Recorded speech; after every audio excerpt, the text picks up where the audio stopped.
Et tout de suite, place à l'invité de la matinale. Nous allons évoquer un sujet qualifié de drame humanitaire et qui a trouvé au Maroc la possibilité de se dénouer.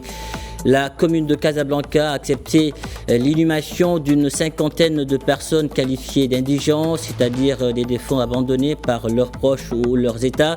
Ces enterrements ont pu se faire hier avec l'accord de la commune, l'appui de la compagnie marocaine des pompes funèbres et le travail de l'association Banque de Solidarité que préside Beyet Guek, qui est avec nous en direct de Casablanca.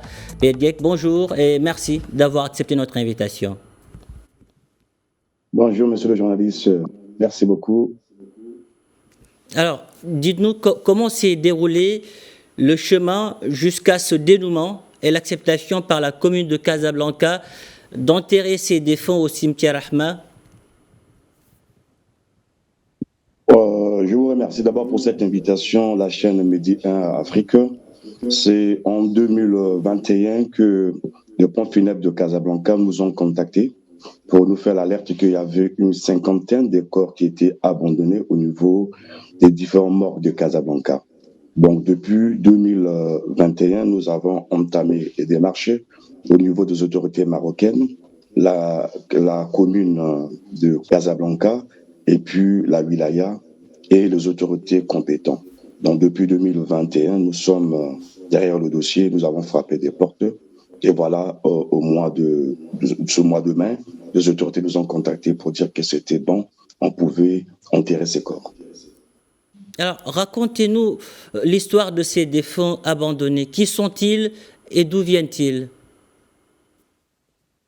Ces défunts abandonnés, ils viennent des différents pays de l'Afrique et de l'Europe, parce que vous avez aussi des Italiens, vous avez des Tchèques, un Français, des Soudanais, des Égyptiens, des Congolais, des Gabonais, des Camerounais aussi. Il y a plusieurs nationalités, il y a une douzaine de nationalités. Donc, il y a différents sujets. On était à l'ambassade du Gabon, que nous avons entendu le témoignage. Il y avait un corps d'une Gabonaise qui était venue se faire soigner. Après son décès, sa famille ne se sont pas mis d'accord. Ils ont abandonné son corps. Il y a aussi des fœtus, il y a différents cas que nous avons pu confronter. On ne peut pas dire que tous les cas sont pareils, mais il y a différents cas. Alors aujourd'hui, est-ce le vide juridique qui laisse des morts abandonnés dans les morgues ou le coût de l'inhumation qui freine les procédures? Non, c'est pas des procédures juridiques. Nous avons frappé depuis 2021. Il y a pas que nous, il y a le pont funèbre qui avait contacté les autorités compétentes. Nous avons frappé, nous sommes allés aussi au niveau de nos ambassades pour parler de ce sujet. Mais depuis 2021, les autorités, ces cadavres n'ont pas l'identité. Ils ne sont pas enregistrés au niveau des chancelleries. Donc, c'est un peu ça le problème des difficultés. Parmi des cas, il y a même des X. Il y a des gens qui n'ont pas de nom. Il y a des personnes parfois sur eux qui n'avaient pas de papier. Donc, au niveau de la morgue, c'est au niveau de pompes funèbres qui avaient des dossiers, mais qui n'arrivaient pas à être en contact soit avec la famille, les ambassadeurs n'étaient pas en contact parce qu'ils ne sont pas identifiés, ils ne sont pas enregistrés au niveau des ambassades. Donc, c'est un peu ça les difficultés. Et quand ils sont venus nous voir, nous avons essayé de faire ce que le pompe funèbre n'a pu faire. Mais il n'y avait pas une solution et elle était contrainte d'aller frapper au niveau de la mairie de Casablanca parce qu'on ne pouvait pas laisser ces 54 corps musulmans et chrétiens sans voix, sans les enterrer. Donc, ça nous a pris à cœur. La Banque de Solidarité, en collaboration avec d'autres associations communautaires, nous avons et la Fondation Saïd aussi qui nous a beaucoup accompagnés. Nous avons frappé des portes jusqu'à ce que nous avons eu les résultats. Mais c'est partout sur le niveau juridique parce que nous avons aussi toqué des associations juridiques comme Clinique juridique, Droit et Justice. Donc, c'est accompagné avec plusieurs associations. Alors, Bedgek, on le sait, le Maroc est un carrefour migratoire pour le continent notamment. Aujourd'hui, de quels outils dispose le Royaume pour régler la situation de ces corps abandonnés? Les États n'ont-ils pas certaines obligations vis-à-vis aussi de leurs citoyens, même lorsqu'ils meurent? Bon, je tiens d'abord à remercier le Royaume du Maroc, Sa Majesté le Roi, pour les efforts qu'il fait pour les immigrants, pour la communauté aussi subsaharienne et la coopération sud-sud. Sans les autorités marocaines, sans Sa Majesté le Roi, que Dieu l'assiste, C'est les efforts qu'ils ont menés. On ne peut pas dire que le Maroc ne fait pas des efforts au niveau immigratoire. Mais j'attire aussi l'attention de nos autorités. Imaginons ce sujet de ces 41 corps. Nous sommes une association, nous sommes de la société civile. Nous avons essayé de toquer auprès des ambassades, mais les gens étaient, personne n'a réagi depuis 2021. Donc c'est grâce au Royaume du Maroc, grâce à la commune de Casablanca, que le Maroc a fait ses efforts, que la ville de Casablanca, que je tiens à rendre hommage Madame la maire qui a fait de son mieux, qui a donné corps et âme, mains et pieds, afin que ces corps soient enterrés hier.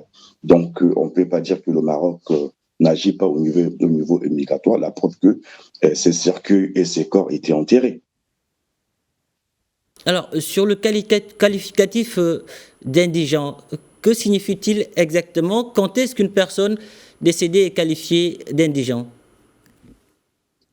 Quelqu'un qualifié d'indigent, c'est quelqu'un qui n'a pas de repères, quelqu'un qui n'a pas de moyens, quelqu'un qui est diminué, qui n'a pas de famille, qu'on peut qualifier d'indigent. Parce qu'il n'a pas de papier, il n'a pas la famille, il n'a pas de moyens pour se faire soigner et il meurt, donc sans voix. C'est là où on peut qualifier quelqu'un qui est indigent. Alors, aujourd'hui, que vous inspire la politique migratoire marocaine? Il y a des efforts que le Royaume du Maroc est en train de faire. Il y a beaucoup d'efforts. Il y a l'insertion sociale. Je prends l'exemple de la Banque de solidarité. Nous sommes accompagnés par les autorités compétentes. Donc, il y a des efforts qui se font. Il y a l'insertion sociale. Vous pouvez constater au niveau de Casablanca, là où nous sommes, il y a des immigrants qui ont de petits boulots. Il y a ceux qui sont qui sont dans l'entrepreneuriat. Donc, il y a quand même des efforts. C'est pas parfait. On ne peut pas dire que tout est juste, tout est parfait. Il y a des efforts que le Royaume du Maroc fait pour que les migrants soient protégés. Droit à la santé, ils ont droit à la santé, ils ont droit à la scolarité, ils ont droit à l'éducation, ils ont droit à la culture.